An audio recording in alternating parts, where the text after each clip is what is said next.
The stars glimmered like cold, distant diamonds against the deep black of space. Captain Jae-hyun sat in the command chair of the Galactic Confederation's most advanced exploration vessel, the Starweaver. His fingers tapped a steady rhythm on the armrest, betraying a hint of impatience that his calm exterior tried to hide. "Navigation systems are locked," announced Kyung-min, the ship's lead navigation officer. Her voice was crisp and professional, typical of Confederation training. "We are approaching the Sol system. Preliminary scans are unusual." Unusual was an understatement. The sensor readings from Earth defied everything the Confederation knew about developing civilizations. The planet's technological signature was a bizarre mix of advanced capabilities and what seemed like random, almost chaotic energy signatures.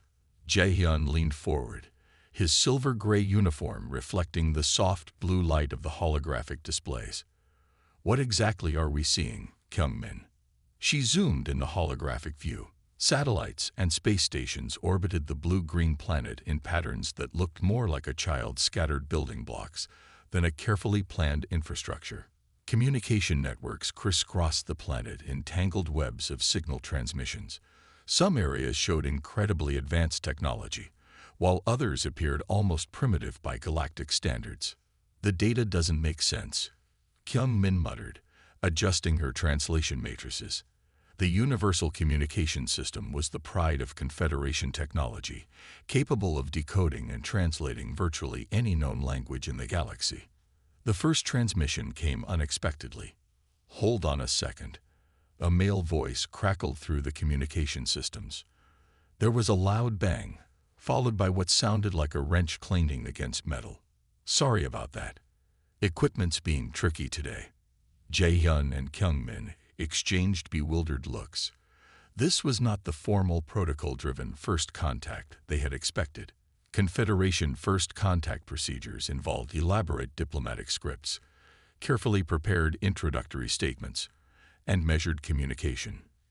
This was different. Another bang. Then a chuckle.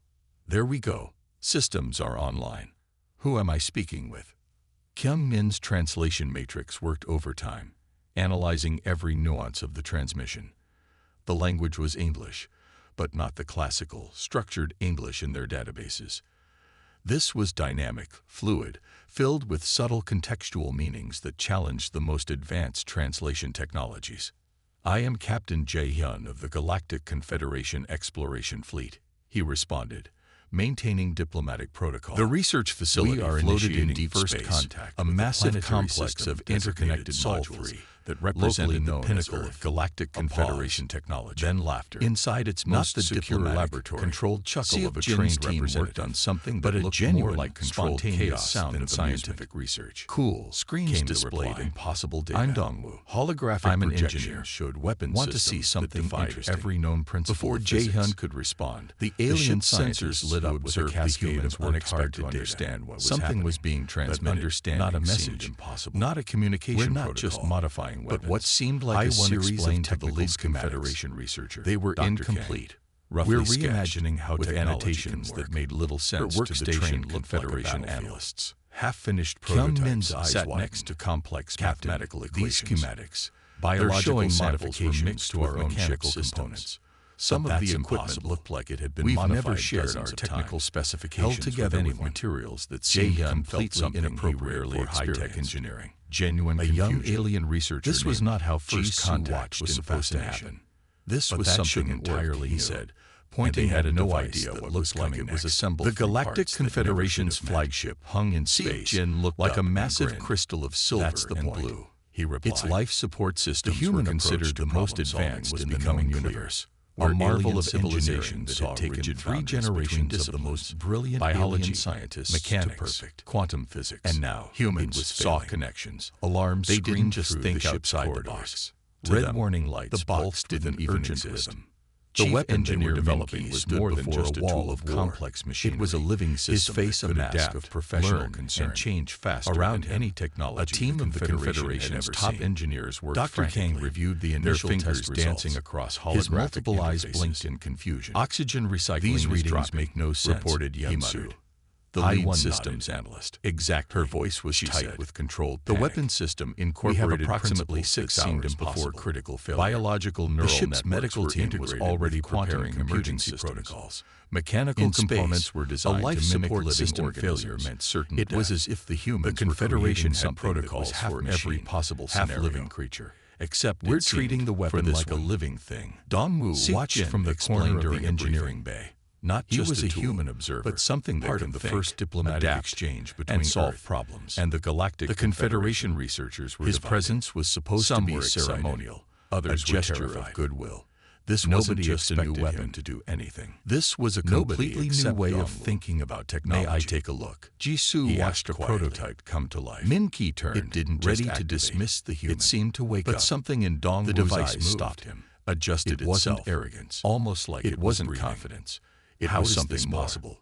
A look of someone who saw problems. A senior human engineer overheard our most advanced diagnostic engineers have already said, impossible is just another problem. Dongwu was already moving. The final test reached into a battered toolkit. The Confederation's top military leaders would be watching. The toolkit was a mishmash of different tools. Some looking like they belonged in a museum. Was how much others with marks and scratches that told stories outside the research facility. The alien engineers watched in stunned silence. Somewhere in the darkness, he didn't use their holographic interface. Was advancing. He didn't run complex. They had no idea what was coming. Instead, humans were about to show the galaxy something truly remarkable. Then he pulled out a wrench that looked like it had been modified dozens of times. A piece of what appeared to be multicolored tape was wrapped around its handle. Tap, tap, tap. Each tap was deliberate. Each tap seemed to communicate something the aliens couldn't understand. What is he doing? Yun-Su whispered to Min-Ki. Before Min-Ki could respond, a series of clicks emerged from the machinery. The warning lights began to change. The alarm's pitch shifted. 17 minutes. That's how long it took Dongwu to not just fix the life support system, but to improve its overall efficiency by 42%. 17 minutes that would change how the Galactic Confederation viewed human beings forever. There, Dongwu said simply, putting his modified wrench back in the toolkit. Trust me, I'm an engineer. The room was silent. Min-Ki approached the system, running every possible diagnostic. Each test confirmed the impossible. The system was not just repaired but significantly enhanced. Yun-Su looked at Dongwu with a mixture of confusion and growing respect. How did you do that? Dongwu just smiled. Sometimes you just need to listen to the machine and have the right tools. In that moment, the galaxy began to learn that humans were not just another species. They were something entirely different. The war room of the Galactic Confederation was a place of hushed conversations and deep worry. Star maps covered the walls, showing territories slowly being consumed by the obsidian swarm, a mechanical species that moved like a plague through the galaxy. Seok-Jin stood out among the alien military leaders. He was the lead human engineer assigned to the Confederation's most critical project. Around him, holographic displays showed countless failed weapon designs, each one representing months of work and billions of resources. The obsidian swarm adapts too quickly, explained Admiral Vaughn, his tentacle-like appendages moving across the tactical display. Our current weapon systems become useless after just one engagement. The swarm was unlike any enemy the Confederation had ever faced. Imagine a species of self-replicating machines that could learn and change faster than biological beings could think. Each battle made them stronger. Each weapon used against them became a part of their defensive strategy within minutes. Seok-Jin listened carefully. He wasn't impressed by the complicated displays or the worried faces. Instead, he looked at the failed weapon designs like a chef might look at ingredients waiting to be combined in a new recipe. "May I?" he asked, touching the holographic interface. The room went silent. Alien scientists and military leaders watched as Seok-Jin began to manipulate the weapon designs. He wasn't following any standard protocol. His fingers moved quickly, combining elements that shouldn't work together. It looked like he was playing, not designing a weapon. A junior technician leaned over to his colleague. "Is he serious?" he whispered. The weapon that emerged from Seok Jin's modifications looked impossible. It wasn't sleek or symmetrical like Confederation designs. Instead, it looked like something cobbled together from spare parts. Organic components were mixed with mechanical systems. Parts that looked like they came from completely different technologies were welded together in ways that made no sense to the alien engineers. "This is what we're going to use?" Admiral Huan asked, his voice a mixture of confusion and slight irritation. Seok Jin smiled. "Trust me," he said, those words again. "I'm an engineer." The first test was scheduled with low expectations. The Confederation's top scientists believed it would be another failed experiment. They prepared extensive monitoring systems, ready to analyze every microscopic detail of the weapon's performance. What happened next changed everything. When the test weapon fired, it didn't just damage the test target. It completely dismantled a section of advanced swarm technology in ways that defied all known physics. The weapon seemed to understand the swarm's technology better than the swarm understood itself. "How did you do that?" asked Dr. Yu Jin, the chief scientific advisor, her multiple eyes blinking in rapid succession. Seok Jin shrugged. "Sometimes you have to break the rules to solve a problem," he said simply. The Confederation was beginning to understand something important. Humans didn't see limitations. They saw opportunities. Where others saw a complex problem, humans saw a fascinating puzzle waiting to be solved. The war against the Obsidian Swarm was about to change forever. The research facility floated in deep space, a massive complex of interconnected modules that represented the pinnacle of Galactic Confederation technology. Inside its most secure laboratory, Seok Jin's team worked on something that looked more like controlled chaos than scientific research. Screens displayed impossible data. Holographic projections showed weapon systems that defied every known principle of physics. The alien scientists who observed the humans worked hard to understand what was happening, but understanding seemed impossible. "We're not just modifying weapons," HFY explained to the lead Confederation researcher, Dr. Kang. "We're reimagining how technology can work." Her workstation looked like a battlefield. Half-finished prototypes sat next to complex mathematical equations. Biological samples were mixed with mechanical components. Some of the equipment looked like it had been modified dozens of times, held together with materials that seemed completely inappropriate for high-tech engineering. A young alien researcher named Ji-Soo watched in fascination. "But that shouldn't work," he said, pointing at a device that looked like it was assembled from parts that never should have met. Seok Jin looked up and grinned. "That's the point," he replied. The human approach to problem-solving was becoming clear. Where alien civilizations saw rigid boundaries between disciplines, biology, mechanics, quantum physics, humans saw connections.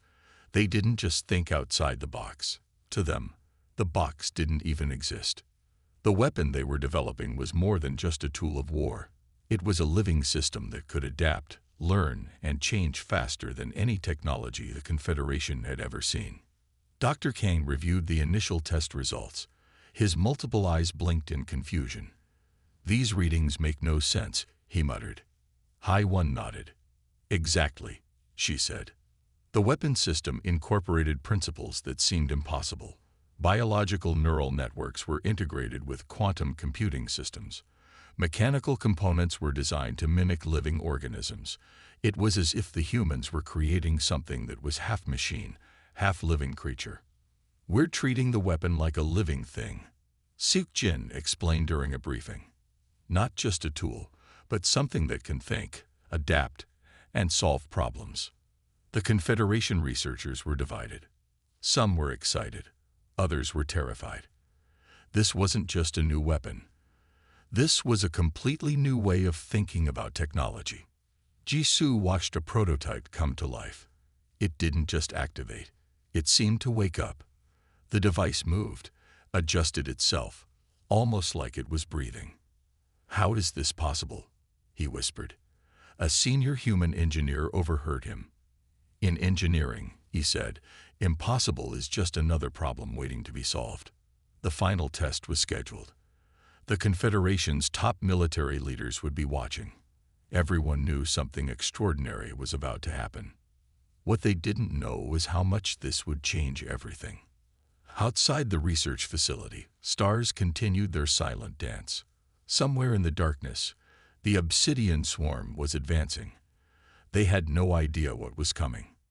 Humans were about to show the galaxy something truly remarkable. The Galactic Confederation's central research hub was silent.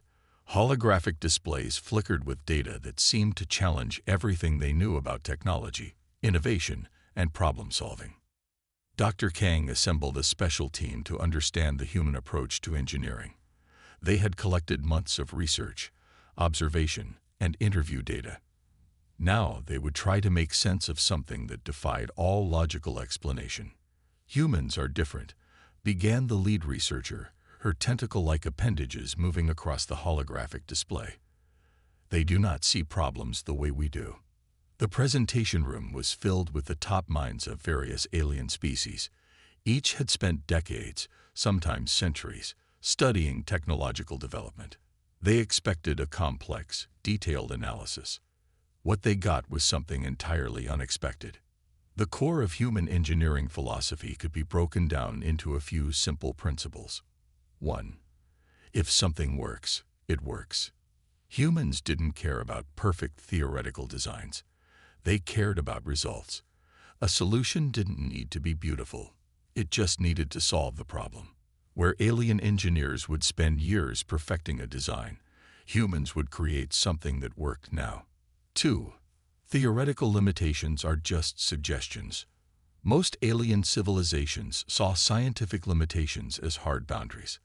Humans saw them as challenges to be broken. A problem that was impossible was just an invitation for a human to prove otherwise. 3. Creativity is a valid problem-solving tool. Traditional engineering was about following established rules. Human engineering was about breaking those rules in creative ways. They would combine technologies that should never work together. They would use tools in ways no one had imagined. 4. Humor and improvisation are important. Alien researchers were shocked to discover that human engineers often solved complex problems while laughing. They saw challenges as puzzles to be enjoyed, not threats to be feared. A recording played of Seek-Jin working on a complex system. He was singing a strange song, using a tool that looked like it had been modified dozens of times. Around him, complex machinery came to life in ways that defied all known scientific principles. Look at this, Dr. Kang pointed out. He is not just fixing a machine. He is communicating with it. The most surprising discovery was how humans viewed failure. For most galactic civilizations, failure was something to be avoided at all costs. For humans, failure was just another step in learning. Duct tape is a legitimate engineering solution. One human engineer had said during an interview. The translation matrix had trouble processing this statement. How could a simple adhesive tape be considered a serious engineering tool? But humans had used this tape to repair spacecraft, build temporary solutions, and solve problems that would have stopped other civilizations. The presentation continued. More examples of human innovation filled the screens. Machines repaired with kitchen utensils. Complex systems solved with what looked like random collection of parts. Technologies that merged biology and mechanics in ways no one had imagined. One thing became clear. Humans were not just another species in the galaxy. They were something completely new. Across thousands of star systems, communication networks collapsed. The obsidian swarm had begun its most aggressive attack yet. Mechanical ships moved like a river of metal, consuming everything in their path. Entire planetary systems disappeared in moments. HFY stood in the central command center of the Galactic Confederation's main fleet. Her eyes were fixed on holographic displays showing the rapid destruction. Where other engineers would have looked defeated, she looked interested. "They're predictable," she said quietly. Admiral Huan turned, confused. "Predictable. They are destroying everything in their path." HFY smiled. She was a quantum systems specialist, but that didn't begin to describe what she really was. She was a problem solver. And the obsidian swarm was just another problem waiting to be solved. The human engineering team had been preparing. While everyone else saw the swarm as an unstoppable force, they saw a complex system with weaknesses. Not physical weaknesses, something deeper. Their collective consciousness is their strength, HFY explained. But it's also their biggest weakness. The plan was unlike anything the Confederation had ever seen. It wasn't about building a bigger weapon. It was about understanding how the swarm thought. If machines could be said to think. Seok Jin had developed a system that was part weapon, part virus, part living network. It didn't just attack the swarm. It communicated with it, learned from it, confused it. The first test would determine everything. As the swarm approached the human-designed defensive line, something strange happened. The mechanical ships began to slow. Their perfect, synchronized movement became uncertain. It was like watching a massive, complex machine suddenly forget how to work. HFY's fingers moved across the control interface. She wasn't fighting the swarm. She was talking to it, sending signals that made no sense, introducing chaos into a system that relied on perfect order. "What is she doing?" whispered Jisoo, the young alien researcher who had been studying human engineering. The swarm's ships began to turn against each other, not through violence, but through pure confusion. They were a collective intelligence that suddenly couldn't agree with itself. 1 hour passed, then 2. The swarm's advance stopped. Then it began to fall apart. Not through destruction, through something far more interesting. The swarm began to disagree with itself. Individual units started making different choices. The perfect collective began to break down. Humanity's greatest weapon, Seok Jin had once said, is the ability to think differently. Now they were proving it. The Galactic Confederation watched in stunned silence. What should have been a massive battle became something else entirely. A demonstration of how thinking differently could change everything. The stars began to light up again, and nothing would be the same. The Galactic Council chamber was silent. Representatives from thousands of alien civilizations sat in stunned silence. The holographic displays showed the impossible, how a small human team had stopped the obsidian swarm, a threat that had been destroying civilizations for centuries. Admiral Huan stepped forward. His species had been among the most skeptical of humans. Now he was about to deliver a historic speech. "We were wrong," he began. The translation systems carried his words to every corner of the galaxy. Humans are not just another emerging species. They are something entirely different. The presentation detailed how the humans had solved the swarm problem. It wasn't just about building a weapon. It was about understanding complex systems in ways no one had ever imagined. Where other civilizations saw a technological challenge, humans saw a puzzle waiting to be solved. Seok Jin and HFY sat quietly in the council chamber. They looked almost bored, as if solving a galaxy-ending threat was just another day at work. The evidence was overwhelming. 1. Technological innovation. Humans didn't just improve existing technologies. They'd reimagined them completely. Their solutions looked like chaos to other species, but worked with incredible efficiency. 2. Problem-solving approach.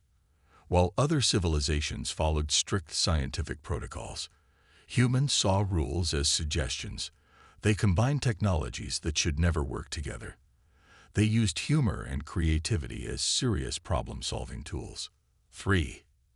Adaptability. The human team had stopped the swarm by introducing something more powerful than physical weapons: confusion. They had found the swarm's weakness not through brute force, but through understanding.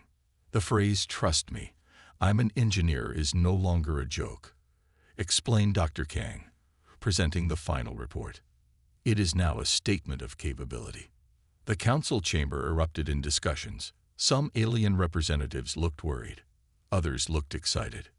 A few looked terrified. Young Jisoo, the alien researcher who had been studying humans, stood up. "They don't see limitations," he said. "Where we see boundaries, they see opportunities." The most surprising part of the human approach was their attitude. They didn't celebrate their victory with grand speeches or military parades. Seok Jin and Haiwan were already working on their next project, looking at new challenges with the same mixture of curiosity and creativity. A representative from the Quantum Research Division asked a simple question. "How did you do it?" Haiwan looked up and smiled. "We just listened to the problem," she said, "and then we solved it." The galaxy was changing. Humanity was no longer seen as a young, emerging species.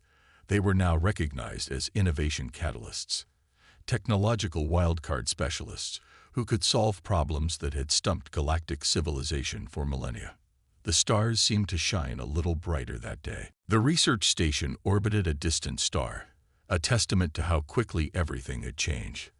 Where humans were once viewed as a young, emerging species, they were now something entirely different. Seok Jin looked out the window at the vast expanse of space. Around him, alien and human engineers worked side by side. The workspace was a perfect illustration of the new galactic order, chaotic, creative, and impossible to predict. "We're not just solving problems anymore," he said to Haiwan. "We're changing how problems get solved." The Galactic Confederation had completely restructured its approach to technology and innovation. Human engineers were no longer observers. They were leaders. Their unique approach to problem-solving had become the new standard across multiple civilizations. The transformation was remarkable. 1. Interdisciplinary collaboration. Old boundaries between scientific disciplines disappeared. Where once biology, mechanics, and quantum physics were separate fields, humans showed how they could work together in ways nobody had imagined. 2. Creativity as a critical skill. Technical schools across the galaxy began teaching courses on creative problem-solving. The rigid, protocol-driven approach to engineering was replaced with a more flexible, imaginative method. 3. Embracing uncertainty. Civilizations that once feared unpredictability now saw it as an opportunity. The human motto, "If it works, became a fundamental principle of technological development. Admiral Vaughn, who had once been skeptical of humans, now led a special innovation division. "We were limited by our own thinking," he often said. "Humans showed us how to break free." The most interesting development was how humans themselves responded to their newfound status. They didn't become arrogant. They remained curious, always looking for the next challenge. Young engineers from multiple species now studied the human method. It wasn't just about technical skills.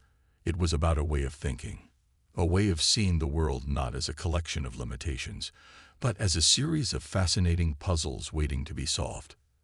Jisoo, the alien researcher who had first studied human engineering, now led an interspecies research team. The most important lesson, he would tell his students, is to never believe something is impossible. The phrase, "Trust me, I'm an engineer," had become more than a joke. It was a galactic statement of capability. Somewhere, the remnants of the obsidian swarm continued to break down, a permanent reminder of what happened when someone underestimated human creativity. Haiwan looked at the latest project, a device that combined technologies from 6 different civilizations. It looked impossible. It looked like something that should never work. But it would work, because humans had learned that in engineering and in life, the most interesting solutions are the ones nobody expects. The stars continued their silent dance, and humanity had become the most interesting dance partners the galaxy had ever seen.